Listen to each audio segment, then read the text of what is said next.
गणपति बप्पा मोरिया, मंगल मूर्ति मोरिया। आप सभी को गणेश चतुर्थी की बहुत बहुत शुभकामनाएं। तो हम चल दिए हैं अपने 2 पहिया वाहन को लेकर मार्केट, क्योंकि हम जा रहे हैं बप्पा की मूर्ति खरीदनी। और रास्ते में हो चुका है मौसम बहुत ख़राब, जिसकी वजह से हमें रुकना पड़ा रास्ते में ही। बट हम पहुंच ही चुके हैं अंत में मार्केट, और हमने बप्पा की मूर्ति खरीदी और हम पहुंचे घर। तो ये मम्मी कर रही हैं इनका स्वागत, क्योंकि कहते हैं कि जो बप्पा की मूर्ति को लेकर आता है तो उसको द्वार पर स्वागत किया जाता है। तो मम्मी ने ऐसे आरती और इनका किया तिलक। और अब हम गणेश चतुर्थी वाले दिन बप्पा को घर लेकर आए हैं, तो इसी दिन की जाती है बप्पा की स्थापना। तो अब हम सब लग गए हैं पंडाल के सजावट की तैयारी करने में, सब ने दिया सहयोग। तो ये हम बना रहे हैं थोड़ी सी माला वगैरह पत्तों और फूलों की। तो ये हमने आर्टिफिशियल फ्लावर रखे थे मेरे पास, तो उससे थोड़ी सी डेकोरेशन कर ली है।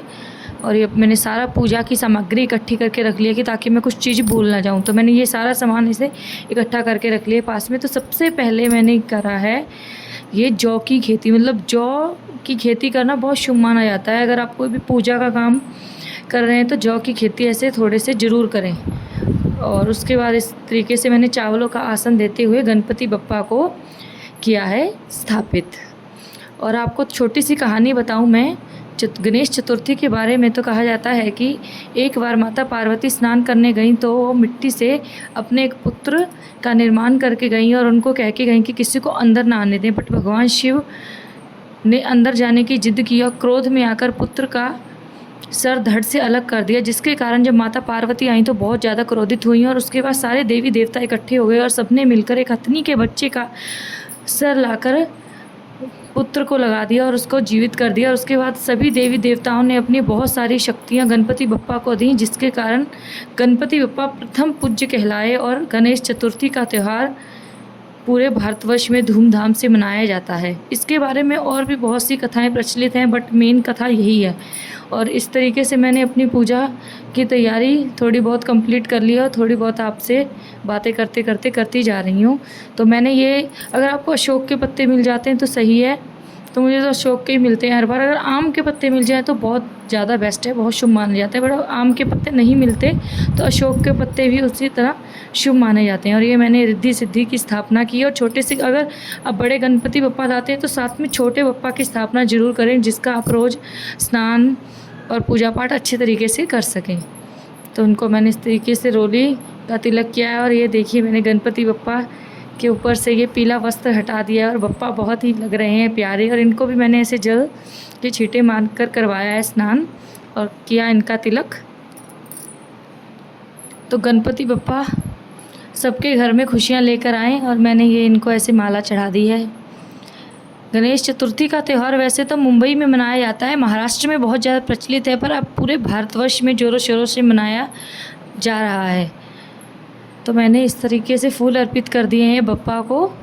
और ये लौंग, इलायची और पान का पत्ता अर्पित किया है, जो कि गणपति बप्पा को बहुत ही प्रिय है। और फूल अर्पित किए हैं। और उसके बाद मैं चढ़ाऊँगी बप्पा को फल, फूल, मिठाई, सारा सामान मैंने इसी तरह एकत्रित कर लिया है। और पंडाल हो चुका है बिल्कुल रेडी। और मैंने इस तरीके से थोड़ा सा फूलों से भी सजावट कर दी है। और दूब घास, दूब जिसे दुर्वा भी कहते हैं और दूब भी कहते हैं, ये गणपति बप्पा को बहुत ही ज़्यादा प्रिय है। अगर कोशिश करें तो इसे ज़रूर चढ़ाएं। तो मैंने ये छोटे वाले बप्पा को भी और बड़े वाले बप्पा को भी इस तरीके से दूर्वा घास चढ़ाई है। और उसके बाद आरती की थाली तैयार की और कपूर से आरती करने, मतलब ज़रूर करें, बप्पा की कपूर से आरती ज़रूर करें। और अगर आप जिस तरीके से भी करेंगे वो भी बप्पा स्वीकार करते हैं हमारे। मैंने सारी तैयारी कर ली है। इसके बाद हम सब मिलकर आरती करने वाले हैं। तो जब बप्पा घर आते हैं तो वास्तव में बहुत ज़्यादा खुशी होती है कि बप्पा हमारे साथ हैं। बट जब बप्पा की विदाई करने वाला समय बहुत ज़्यादा वो होता है, बट फिर अगले साल बप्पा आते हैं और हम सबको बहुत सारी खुशियाँ देकर जाते हैं।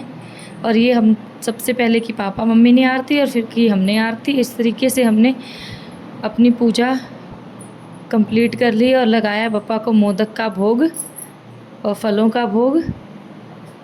और मैं एक चीज़, थोड़ी देर बाद मुझे याद आया कि मैं एक चीज़ भूल रही हूँ। बप्पा को नारियल और गुड़ का प्रसाद बहुत ही प्रिय है, तो इसका प्रसाद ज़रूर लगाएं। तो मैं भूल गई थी। बाद में मैंने पप्पा को नारियल और गुड़ का प्रसाद लगाया और इस तरीके से मैंने मनाई गणेश चतुर्थी। और मैं अपने ससुराल में पहली बार गणपति स्थापना कर रही हूँ। उसके बाद चढ़ाई मैंने दक्षिणा। अगर आपको वीडियो अच्छी लगी है तो वीडियो को लाइक, शेयर एंड सब्सक्राइब जरूर करें।